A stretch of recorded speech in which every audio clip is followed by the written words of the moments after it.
a la relación. Pueden ser tus hijos. No hace falta una interpretación explícita, puede ser la propia realidad la que te esté dando un mensaje en el que normalmente el cambio, me gusta definirlo como la colación de dos fuerzas, necesidad adaptativa frente a resistencia de adaptación. El cambio supone la entrada en colación de una necesidad adaptativa, y digo no deseo adaptativo, digo necesidad, porque si hay deseo es transformación, frente a una resistencia. Y un ejemplo visual que de los muchos que he vivido y acompañado en personas, lo viví con una persona que era un fumador empedernido y que de alguna manera estaba ya con una afección de su salud muy grave. Y el médico, en una revisión, cuando tenía 62 años, le dijo, cambiaremos el nombre porque el mundo es muy pequeño, le dijo: Miguel, deberías dejar de fumar. Tú fumas cada día 2 paquetes al día. Yo te llevo siguiendo como médico de la empresa desde hace años. Y si sigues así, vas a tumorizar, vas a tener un cáncer. Y él nos lo comentó el fin de semana siguiente con toda normalidad, como diciendo: yo no quiero dejar de fumar, me queda, pues para mí es un gran placer y no voy a dejar. Al cabo de poco, al cabo de apenas 3 semanas, la hija de Miguel, con 28 años entonces, ahora debe tener 36, llevaba 4 años de convivencia con una buena pareja, estaban los dos muy bien, y se presentó un viernes por la noche en casa del amigo de Miguel y le dice: papá, mamá, estoy embarazada. Y Miguel al día siguiente tiró todos los cigarrillos, toda la mecha, todo. Hubo una transformación, porque si el cambio es una interpelación de algo o alguien que viene de afuera hacia adentro, la transformación es la elección voluntaria y consciente del cambio. Y normalmente lo que facilita la incorporación voluntaria consciente del cambio es que surge un elemento que da sentido a ese cambio. Por lo tanto, si cambio es igual a necesidad menos resistencia, transformación es igual a cambio más sentido. Y el sentido puede tener tanta fuerza que coadyuve, que ayude muchísimo a que la persona de repente se ha estado resistiendo durante años, y si tú le preguntabas en aquel momento a mi amigo: ¿por qué dejaste de fumar de un día al otro si apenas 3 semanas antes nos estabas declarando que no querías? La respuesta es tan simple como: porque quería ver la cara a mi nieta o a mi nieto, que finalmente fue una niña, ¿no? Entonces, ¿qué es el sentido? Aquí cabría entonces hacer la pregunta, ¿no? Porque, ¿qué es lo que da sentido? ¿Qué elementos de catalización podemos encontrar en nuestra vida? Y sin duda, el autor que ha reflexionado más sobre este elemento y cuyo pensamiento es extraordinario fue Viktor Frankl, este neurólogo, psicólogo y psiquiatra vienés de origen judío, que escribió muchos libros, pero su libro más conocido es El hombre en busca de sentido. Y Frankl era psicólogo, psiquiatra, psicoterapeuta y psicoanalista, y un gran psicoanalista además. Pero fue deportado al campo de exterminio de Auschwitz. Y ahí mucho espacio para el análisis no había. Entonces él tenía una hipótesis de trabajo que, ambivalentemente, por desgracia y a la vez por la circunstancia de vivir no solo en Auschwitz, sino en otros 3 campos, se dio cuenta de que lo que decía Nietzsche era cierto, que tiene por qué vivir encontrará siempre un cómo. Y Frankl observó y constató empíricamente que en realidad lo que da sentido a nuestra vida, la palanca que nos ancla, es amar a alguien o amar algo. Por eso este amigo dejó de fumar, porque por amor a su nieta o a su nieto que todavía no había nacido. Pero podríamos hablar mucho sobre el sentido, y eso nos llevaría a darnos cuenta que normalmente el sentido aparece, también puede aparecer cuando una persona es capaz de alquimizar su sufrimiento y transformarlo en entrega y creatividad hacia los demás. Es decir, una de las mayores fuentes de sentido vital que puede tener un ser humano es poner su inteligencia al servicio del amor cuando su espíritu ha sido herido. Es decir, que aquello por lo que, por ejemplo, este acto que estamos celebrando aquí y que habéis organizado y que habéis hablado con mi equipo y que habéis estado detrás, es un acto de generosidad y de entrega. Eso entiendo, y no sería suponer mucho, que da sentido a tu vida. Total. Que da un profundo sentido a tu vida. Total. También rescatar el tuyo, tu acto de generosidad, que sin duda está siendo convocado por todas partes y en diferentes lugares del mundo, que Un hayas placer. aceptado este espacio. Para nosotros Un placer. es un acto que remarcamos y valoramos mucho, ¿verdad? Muchas gracias, Ale. No, pero ahora es el momento, ahora hay muchas personas que lo están pasando mal. Y si la palabra yo creo que es el arma más poderosa, ¿no? Al final el hecho de leer, escribir, escuchar o hablar puede ayudarnos a encontrar balones de oxígeno a la experiencia de vivir a veces tan difícil, tan amarga, tan compleja, ¿no? Y por lo tanto los procesos de transformación tienen mucho que ver a veces con encontrar ese sentido, aunque la transformación puede ser por convicción o por compulsión. Hay personas que dicen, bueno, hay que hacer algo. Y que a partir de activar el coraje, que no implica no tener miedo, sino que supone la conciencia de que a pesar del miedo vale la pena, literalmente vale la pena arriesgarse, cambian. Y hay otras personas que necesitan encontrarse en una confrontación mucho más compleja para hacer el cambio. Y a partir de aquí podríamos seguir avanzando, ¿no? Pero efectivamente el cambio que viene de fuera provoca inercia, pereza, expectativa de pérdida, mucho miedo. En cambio, la transformación paradójicamente provoca el efecto contrario. Cuando tú eliges ese cambio porque le ves un sentido, porque quieres ayudar a alguien, porque quieres servir a alguien, entonces hay entusiasmo, hay alegría, que no quieren decir que no niegues las dificultades evidentes de la vida, ¿no? Porque hay una diferencia entre uno y otro, que es la resignación o la aceptación. Y eso nos llevaría a otra capa, ¿no? La resignación, decía Balzac, que es el suicidio cotidiano. Normalmente la resignación implica dar un paso atrás. La resignación implica el miedo, implica la sensación de impotencia, implica el yo a esto no me puedo enfrentar. Mientras que la aceptación implica una apertura, implica quizás la pregunta más importante que nos podemos hacer a veces en la vida es ¿qué es lo que tengo que aceptar? Que curiosamente es la pregunta que forma parte de la etapa final de un duelo, cuando hayas pasado por las diferentes etapas de negación, negociación, rabia, tristeza. La última es la aceptación. Por lo tanto, cuando huyes de la pregunta ¿qué es lo que tengo que aceptar? O te refugias en la fantasía o en el delirio o en el deseo que eventualmente te acerca más a la realidad. Pero a la aceptación, que implica un acto de querer ver claro y por lo tanto un acto de coraje, es lo que te permite lidiar la realidad por difícil, dura o exigente que sea. Sabés que es muy valioso esto que nos estás diciendo, porque vos no lo sabés, pero dentro de Aeronavegantes, que es nuestro sindicato, hay diferentes compañías aéreas. La compañía aérea a la que yo pertenezco se llama Austral, y Austral en este momento y por la pandemia especialmente... Yo he volado mucho con ustedes. Con nosotros. ¿Por qué no te llevé nunca?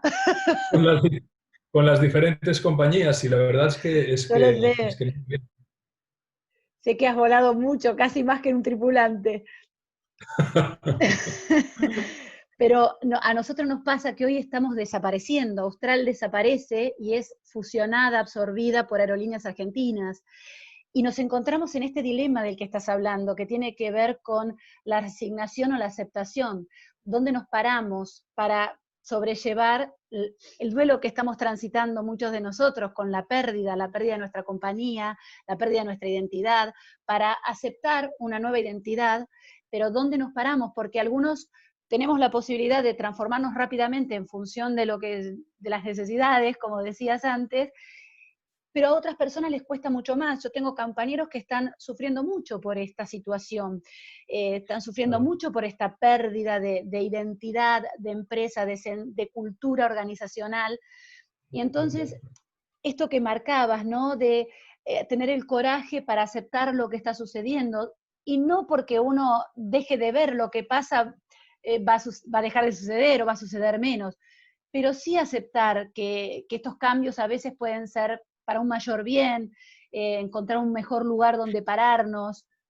Y fíjate, Andrea, que olvidémonos de la esperanza y del mismo. No sabemos si será para un mayor bien. Lo importante es aceptar. Yo me dedico a la formación, a las conferencias, a la mentoría, a la consultoría. Tenía, afortunadamente, trabajo planificado para un año y pico vista. Y de repente, con el COVID, en 3 semanas se canceló todo. Todo.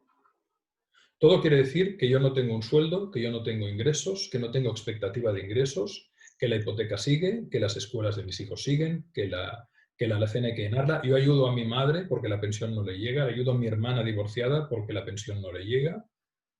Y de repente se canceló todo. Entonces, ¿qué tengo que aceptar? Sobre todo, que esta pandemia puede durar mucho tiempo y que, por lo tanto, si no tengo ningún ingreso, puedo tirar de ahorro, pero llegará un momento en el que no podré. La aceptación me llevó rápidamente a construir la escuela digital. Rápidamente tomé mi teléfono móvil y empecé a grabarme vídeos, a hacer guiones y empecé a crear contenido, mucho contenido gratuito y cápsulas de contenido para aquellos que quisieran formarse. Cuanto antes se produce la aceptación, antes conectas con la realidad. Yo no estoy aquí juzgando los mecanismos de defensa de cada persona. Dios me libre. Cada cual se sabe de su dolor, igual que cada cual se sabe de su hambre, igual que cada cual se sabe de sus procesos. Lo único que es evidente es que cuanto antes se produce la aceptación, mira, hay veces que es más fácil y hay veces que es más difícil. Por ejemplo, a mí me ha pasado varias veces la pérdida inesperada y súbita de algún amigo, ¿no? O de algún familiar, por suicidio, por infarto, por cáncer fulminante, o incluso uno de mis mejores amigos en un accidente de coche bajó a ayudar al accidentado y un camión, un tráiler, se lo llevó. Entonces, ahí tú no puedes imponer el ritmo de la velocidad del impacto emocional. Ahí no puedes. Es el propio corazón el que tiene sus razones y necesita su elaboración en procesos que no sabes cuánto pueden durar. Pero cuando no es una pérdida que causa una mella tan honda en el sentir, en el afecto, en el corazón, en el alma, llámale como quieras, cada cual que le ponga el nombre que quiera, y es más fácil la racionalización. Por ejemplo, en mi caso he perdido toda la cartera de pedidos. Muy bien, pero yo estoy sano, sí.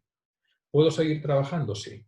Las infraestructuras, porque hay gente que dice, no, esto es como una guerra. No, no, una guerra, las infraestructuras se dañan, muere la gente joven a gran escala, hay un conflicto que, o sea, no se puede comparar. Yo a veces al principio del COVID oía economistas que decían, estamos en una economía de guerra, no te equivoques. Esto es otra cosa. Y cuando se encuentre el remedio, quizás se producirá una recuperación exponencial, muy rápida, porque hay muchas personas que quieren seguir trabajando. Cuando puedes racionalizar más los procesos, porque no hay un impacto vincular emocional tan fuerte, es mejor ahí hacer el ejercicio de cuanto antes pasar página. Porque entonces puedes adaptarte mucho mejor con tus recursos, capacidades, a la nueva realidad y al nuevo lenguaje que impone la dinámica de la distancia social, del confinamiento intermitente, etcétera, etcétera, etcétera. Por eso es tan importante hacerse una triple pregunta. Una vez ya has llegado a esa aceptación, la pregunta es muy simple. ¿Qué debo dejar de hacer? ¿Qué debo seguir haciendo? ¿Y qué debo comenzar a hacer? Es así de simple. Y en el dejar, comenzar y seguir, es bueno cuestionarse relaciones, hábitos, aprendizajes. Pregunta primera, ¿qué debo dejar de hacer? Aplica la regla de Pareto. El 20% de las causas genera el 80% de los efectos. Me explicaré. El 20% de mis clientes me genera el 80% de mis ingresos.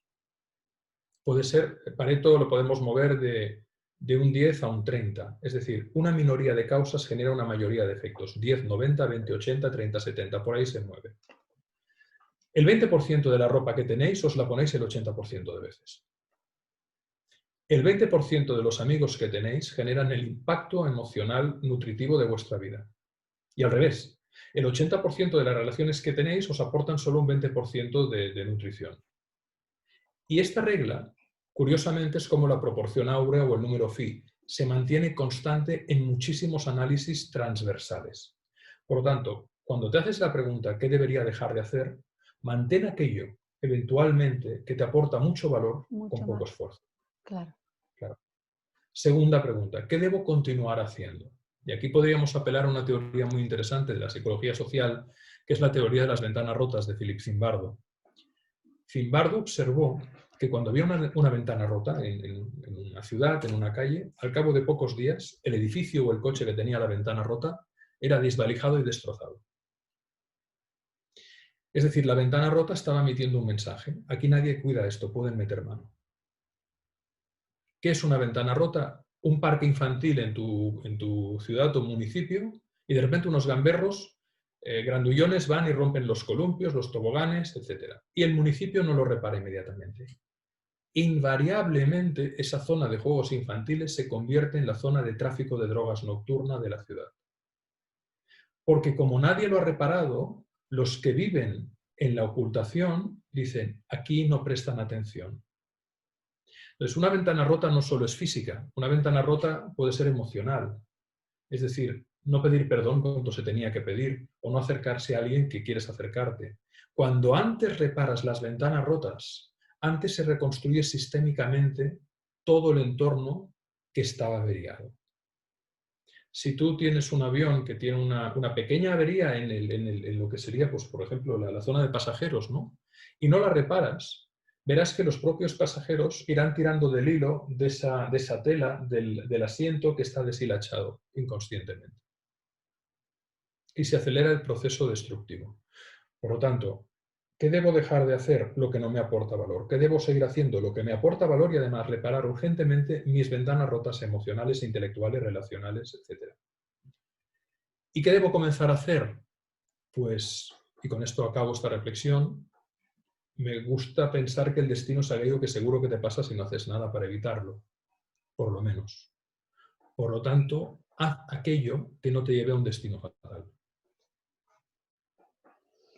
Qué bueno esto que estás diciendo, ¿no? Esto de observar las ventanas rotas, que a veces te iba justo a preguntar cómo hacemos para poder mirar nuestras ventanas rotas, porque a veces uno toma el vicio de saber que está y de no prestarle atención y de seguir, o de mirar para afuera y no mirar para adentro, y esta pandemia nos exigió, de alguna manera, a que paráramos, fue muy intempestivo, y que empezáramos a mirarnos. Y me parece que esta reflexión es genial para que todos silenciosamente hagamos esta revisión y encontremos nuestras ventanas rotas, ¿no? Buscando la mejor manera de rearmarlas o de cambiarlas de lugar o ponerles una cortina o ponerles el vidrio que falta, pero lo que sea necesario para que podamos estar otra vez enteros y demostrar también al otro, porque cuando uno está roto, de afuera se ve, entonces también poder mostrar que podemos reconstruirnos para seguir, que todos somos valiosos más allá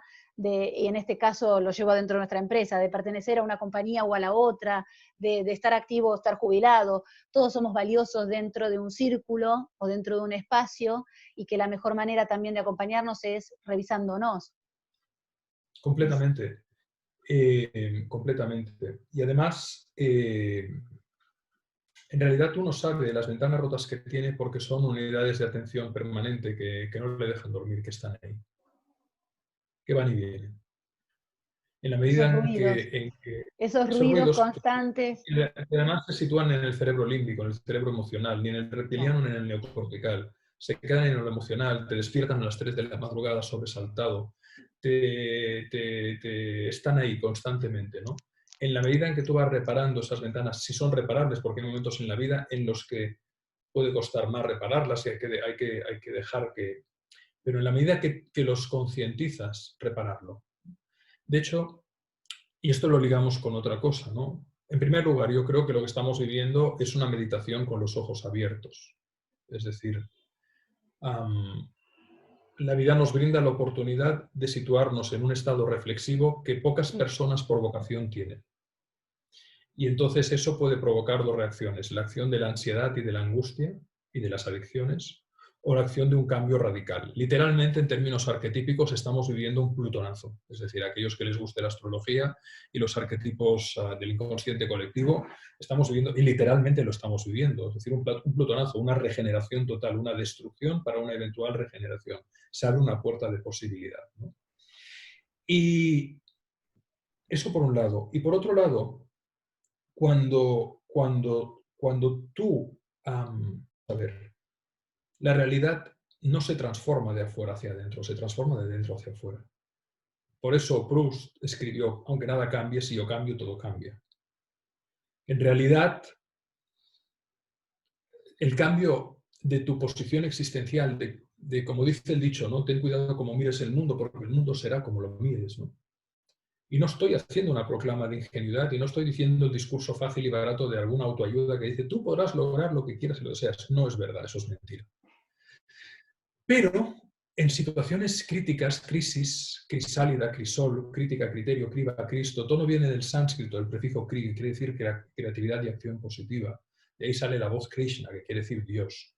Pero no es un Dios esotérico ni metafísico, es un Dios humano, que es, en la línea de Viktor Frankl, también elige tu mejor actitud ante cualquier circunstancia para invitar a que el otro para que pueda estar mejor. Porque si el otro está mejor, tú puedes estar mejor, ¿no?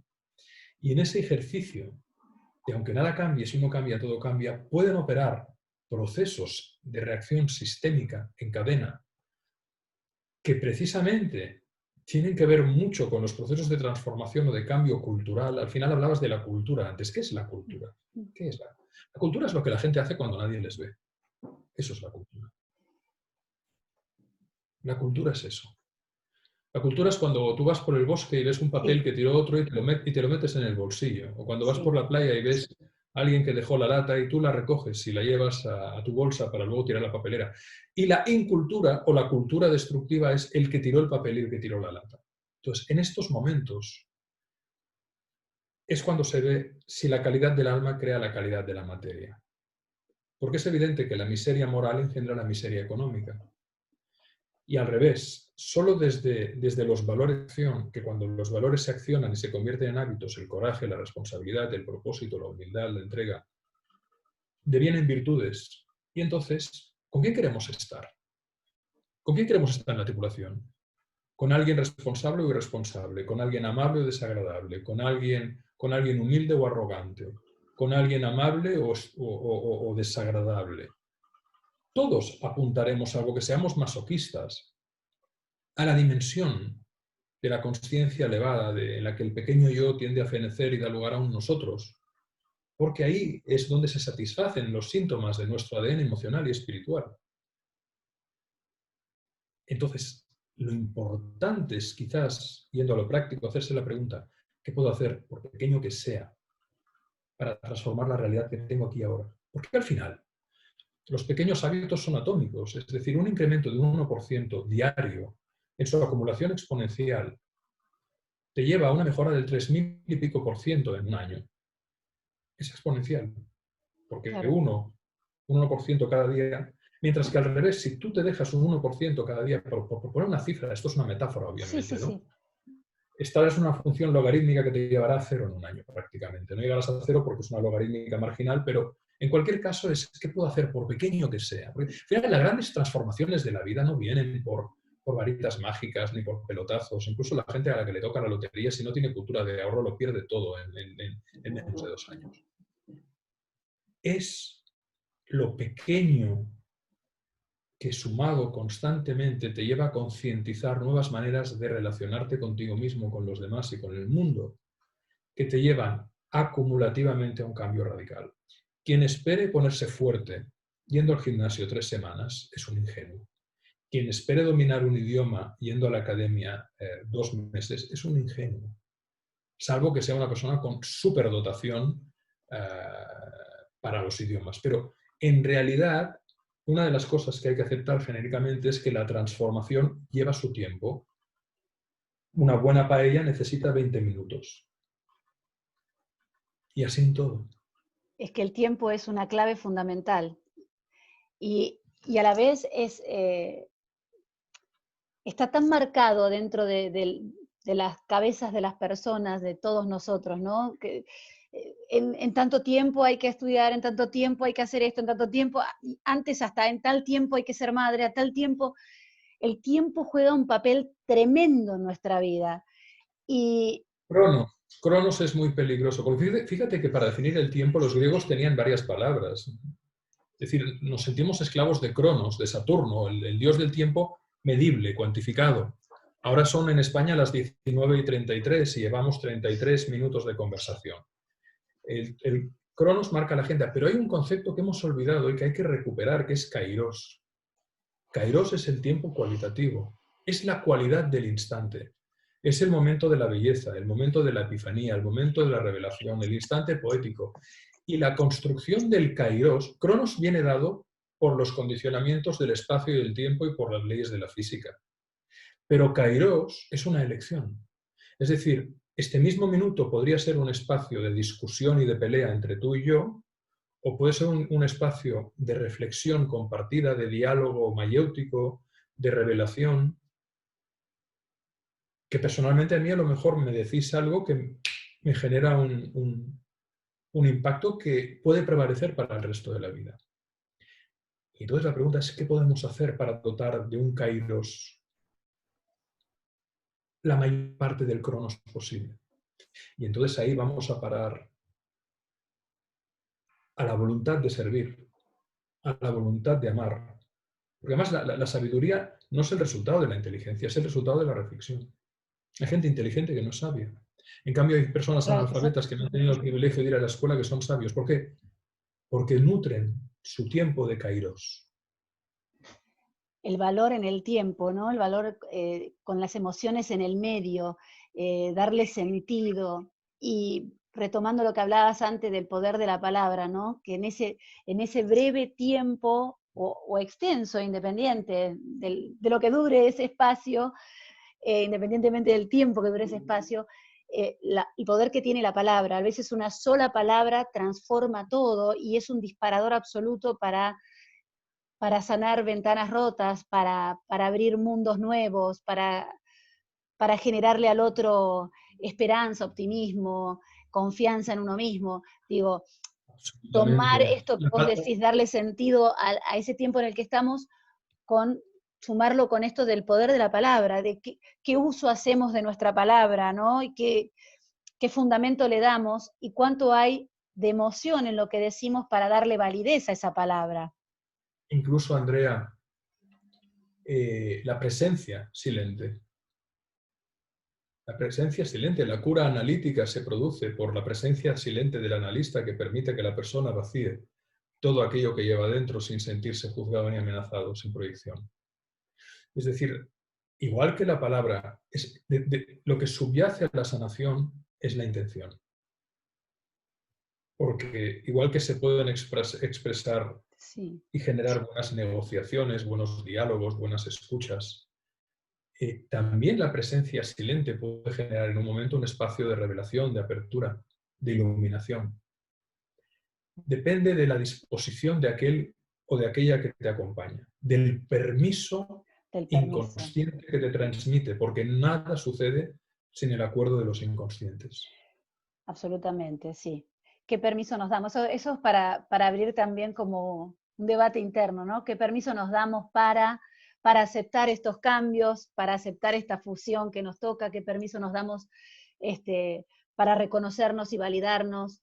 Eh, para, para darle lugar a nuestra palabra, que a veces no nos permitimos expresar porque desacreditamos de antemano lo que estamos por decir o lo que estamos sintiendo. Los permisos son tan importantes, conscientes e inconscientes, y claro, en un contexto donde hay dos o tres o más, el inconsciente tiene que estar presente para que podamos querer aceptar lo que estamos diciendo, o por lo menos poner predisposición para escuchar. Eso es, eso es. No quiero dejar de mencionar, eh, y viene, me parece, un poco también a cuentas de todo lo que estamos diciendo, esta definición que traes en muchos de tus videos y que la pones sobre la mesa, que a mí me resultó como novedosa, que es la longanimidad, que yo no la había escuchado antes. O sea, nos apoyábamos mucho en el tema de resiliencia y era uno de los temas que decíamos, bueno, con muchos compañeros que por ahí vengo hablando con esto que te digo de la fusión, bueno, hay que aprender a ser resiliente y transformarnos con lo que viene, qué sé yo, y de repente llegó longanimidad. Dije, ¿qué es esta palabra nueva y qué es este concepto?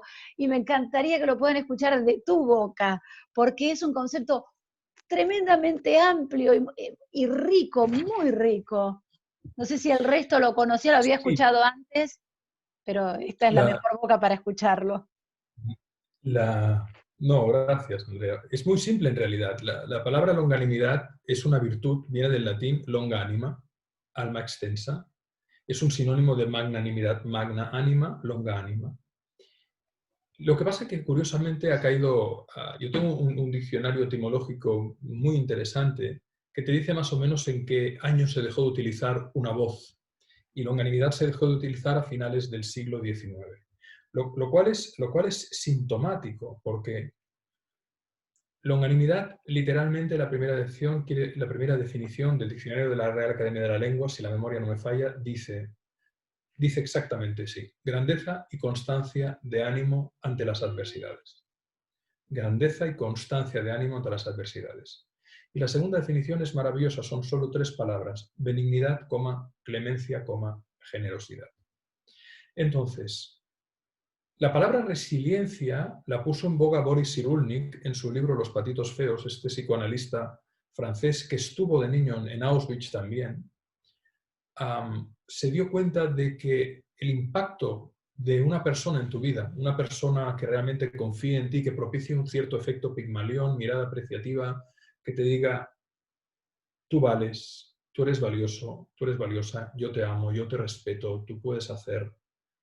Eso es una palanca tremenda de la autoestima, de la autoimagen y del autoconcepto, que hace que la persona conecte con un núcleo de fuerza interior que en el recuerdo de ese ser amado y admirado le permite enfrentar en la adultez y más adelante situaciones de adversidad.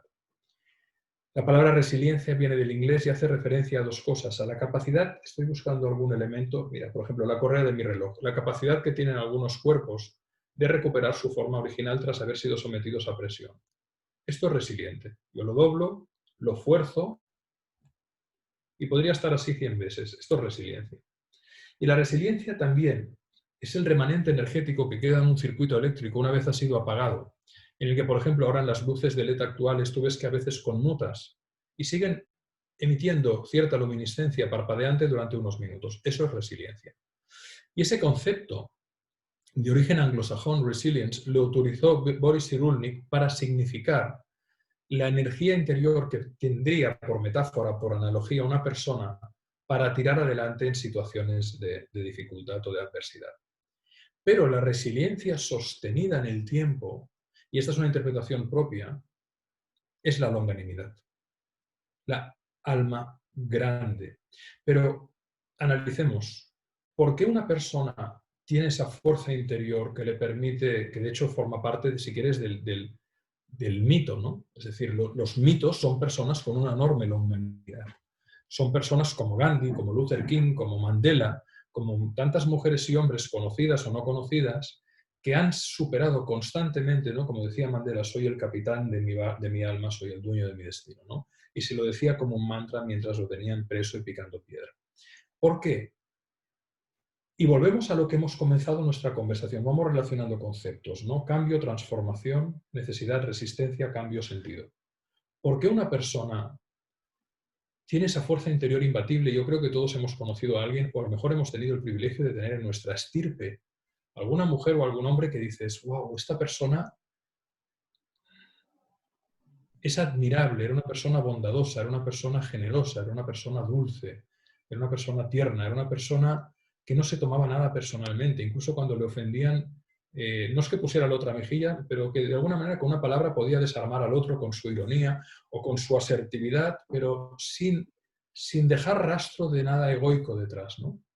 Y ahí está la longanimidad. La longanimidad es esa fuerza interior que nace, y volvemos a la esencia de todo, que es la capacidad de amar. Y entonces ahí podríamos reflexionar sobre qué quiere decir amar de verdad, ¿no? Pero Realmente, tiene que ver ¿no? con la capacidad de amar. Una capacidad de amar que hoy el concepto quedó como tan manoseado, porque con el tiempo se fue como deshilachando, me parece, la Hay fuerza del mucha concepto de confusión, amor. Ay, sí, hay mucha probablemente. confusión. El amor se confunde con el deseo. Dicen que el amor es ciego, no, el deseo es ciego. El amor, por definición, tiene que ser lúcido, porque el amor va ligado a la consciencia. Y entonces el amor opera a 3 niveles. A mi modo de ver, el amor implica necesariamente la voluntad de comprender la singularidad de lo amado. Y eso amado puede ser una persona, puede ser tu marido, tu mujer, tus hijos, obviamente, tu papá, tu mamá, tus amigos, puede ser tu equipo, puede ser tu nación, puede ser tu perro, puede ser tu jardín, puede ser los libros, puede ser cualquier cosa. Pero estoy hablando de voluntad de comprender, no de comprender, porque a veces no nos comprendemos ni a nosotros mismos.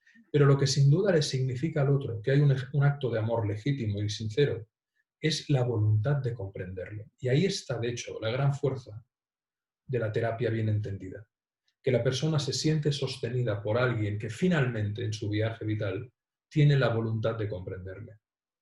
Luego viene otra declinación del amor, que ya no es desde la dimensión de la conciencia, sino desde la dimensión de la acción.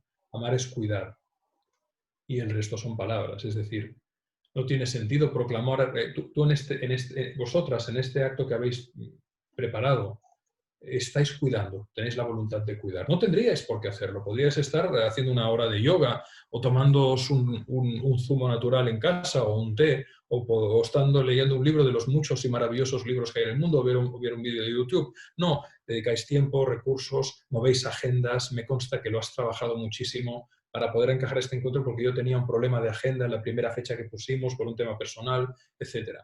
Amar es cuidar. Quien te ama, quien te dice que te ama pero no te cuida, como diría Woody Allen, las cosas no se dicen, se hacen, porque al hacerlas se dicen solas. Es la Claro que diferencia sí. entre demostrar y mostrar, ¿no? Demostrar requiere mucha palabra y mostrar es, no prediques, tu hijo te está mirando, ¿no? Y la tercera y máxima expresión del amor, tal y como lo entiendo, es inspirar. Y en la etimología inspirar quiere decir ensanchar, hacer la vida grande. Porque quien ama procura que el ser amado pueda llegar a ser quien está llamado a ser desde el comprender y no estorbar, y el ayudar si se le pide, si se le pide. Porque si te metes a ayudar a alguien que no te lo ha pedido, estás poniéndote en salvador, pones al otro en víctima y a la larga la víctima se pondrá en perseguidor y tú entrarás en víctima Exacto. desde el salvador que has comenzado a jugar. Triángulo dramático de karma. Qué maravillosa manera de definir el amor y esta forma de decir, eh, para que no sea egoísta, ¿no? Para que tenga una mirada por sobre el otro. Y esto que dijiste último, de ayudar al otro si se lo pide, pero sí de acompañarlo en que llegue a ser quien está destinado a ser.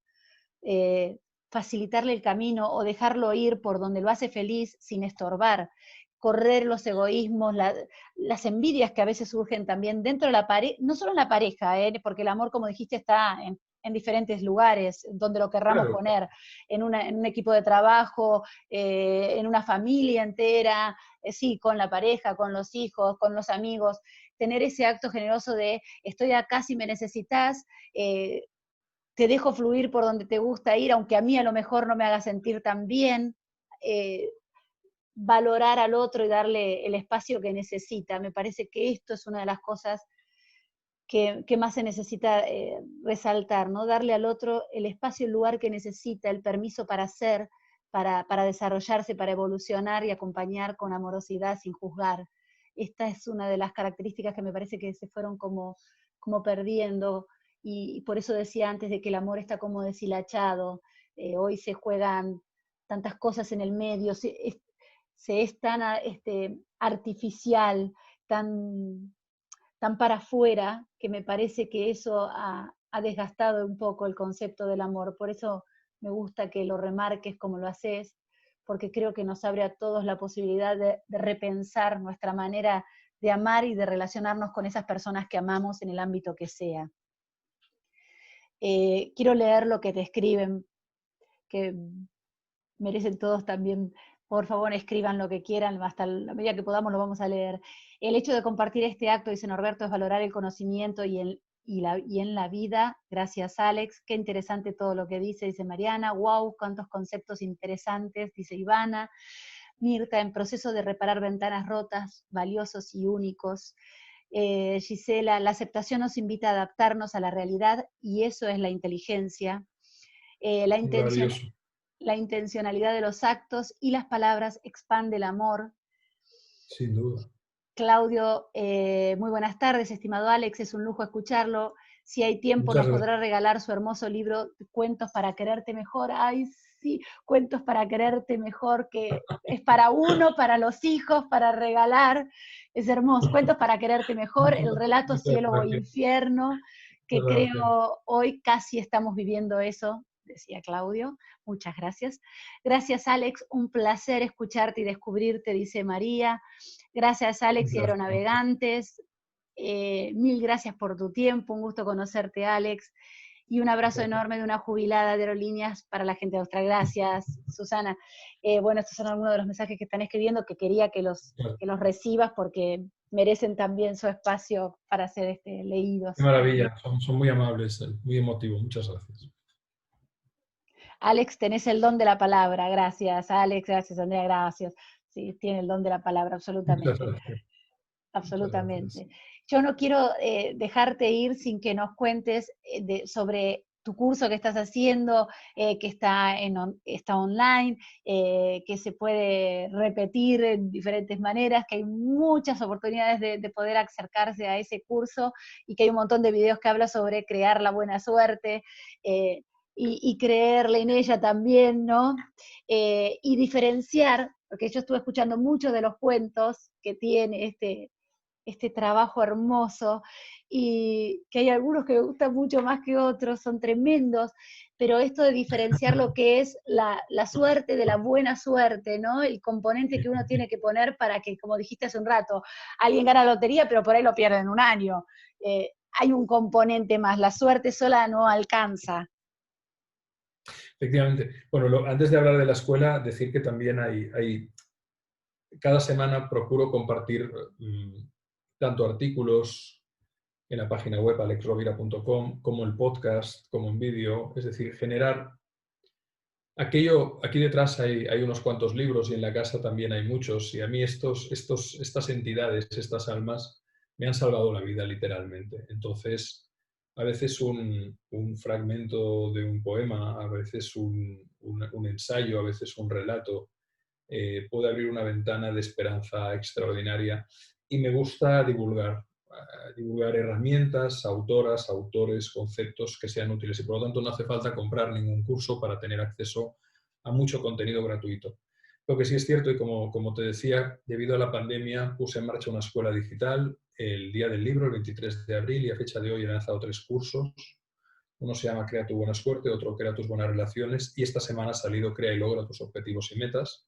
Son cursos distintos pero complementarios, y la intención que tuve cuando lo lancé lo tuve muy claro. Yo tuve la suerte de poder trabajar mucho y de hacer un ahorro, y mi ilusión, y la pandemia lo catalizó, era hacer una escuela digital a precios muy bajos y de muy, muy alto valor. Esa era la idea.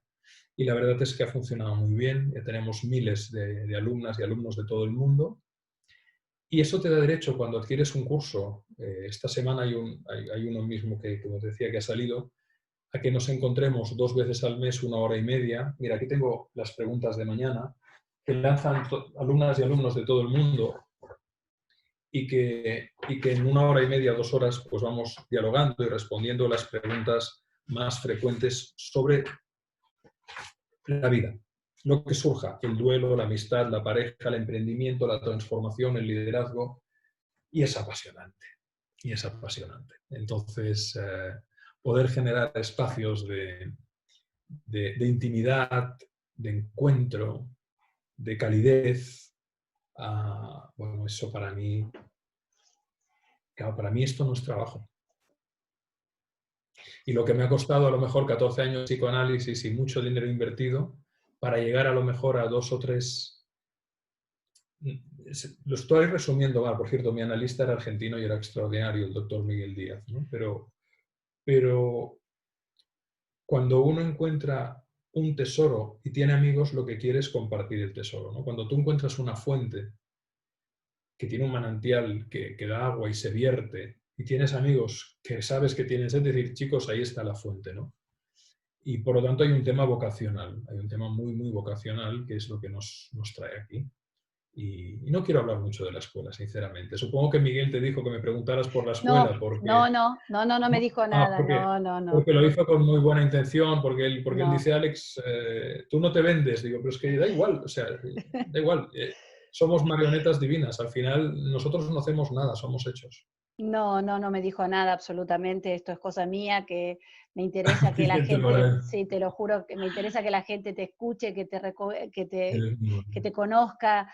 Yo durante muchos años di instrucción para mis compañeros en factores humanos, y en aquellos años, hace como 10 años de esto, poníamos un video tuyo donde vos hablabas sobre la educación y los valores y la forma de transmitir, y me parecía tan maravilloso el modo de transmitir, y por eso me interesó mucho que estuvieras en este espacio con todo lo nuevo que traes, con todo lo que seguís trabajando, y la pregunta nace de mí para que mis compañeros y amigos que están en este espacio te conozcan y sepan que te pueden Eres seguir muy generosa, escuchando en Mabel. YouTube y te pueden encontrar en estos libros, en este que mencionó Claudio, en tantos otros más.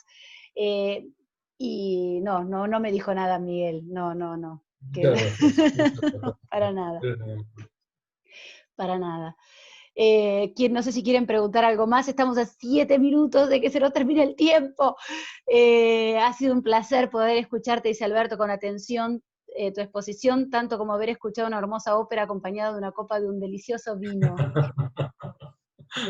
Qué bonito. Muchas Qué gracias, bonito. te pone, ¿no? Muchas gracias. Qué bonito. La verdad, Alex, que para nosotros es un placer tenerte. Trabajo con un equipo maravilloso, con Pata Yurgel y Mercedes Montero, y nos pusimos muy feliz cuando llegó la respuesta de que podías estar en este espacio, Por y supuesto.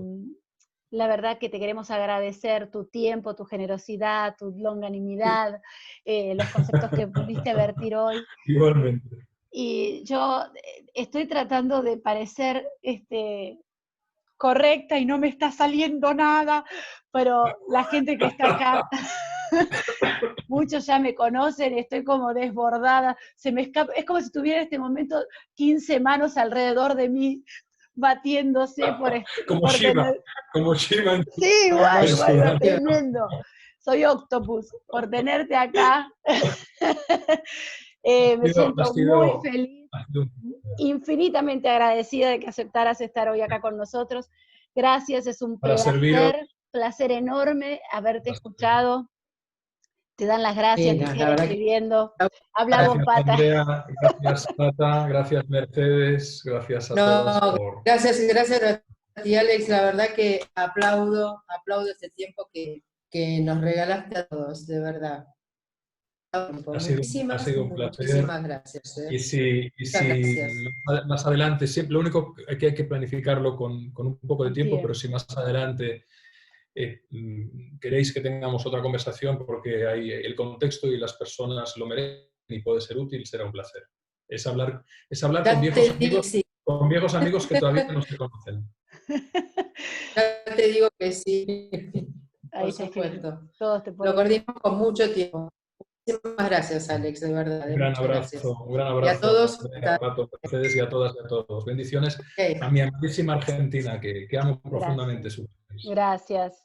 Sí, sí, Nosotros sí. estamos deseosos de poder volver a subir al avión. Los que vuelan internacional En tienen muchas ganas de ir. Galicia, Andrea, en España, en Galicia hay un dicho que dicen los campesinos, pero que me encanta. Siempre que llovió, paró. Parará. Esto también pasará. Es el secreto del anillo del primer libro, del primer cuento de Cuentos para quererte mejor, el secreto del anillo del rey. Sí, Esto también pasará. Esto también pasará, lo sabemos. Un gran abrazo. Estamos Un gran creando abrazo. mundos nuevos para cuando nos volvamos a ver. Gracias. Un beso. Chao, Andrea. Gracias, Alex. Gracias Un a beso. todos. Gracias a todos. Muchas gracias. Chao, buenas tardes a todos. Gracias a todos. Gracias, Alex. Gracias, buenas tardes. Gracias, Andrea, gracias, Pato. Gracias a todos. Mañana nos vemos para hablar un poquito sobre el Octubre Rosa, ¿eh? No nos olvidemos. Mañana a las 11 de la mañana. Mañana, 11 de la mañana, vamos a hablar de nuestro Octubre Rosa y la valoración de hacer los medios preventivos necesarios para conservar la salud. Gracias a todos y fuerzas para España, que la están pasando también difícil y van a, como decís vos, la tormenta pasa, así que mucha fuerza para nuestros hermanos españoles. Gracias a todos. Gracias, Andrea y Patricia, muy lindo encuentro. Gracias.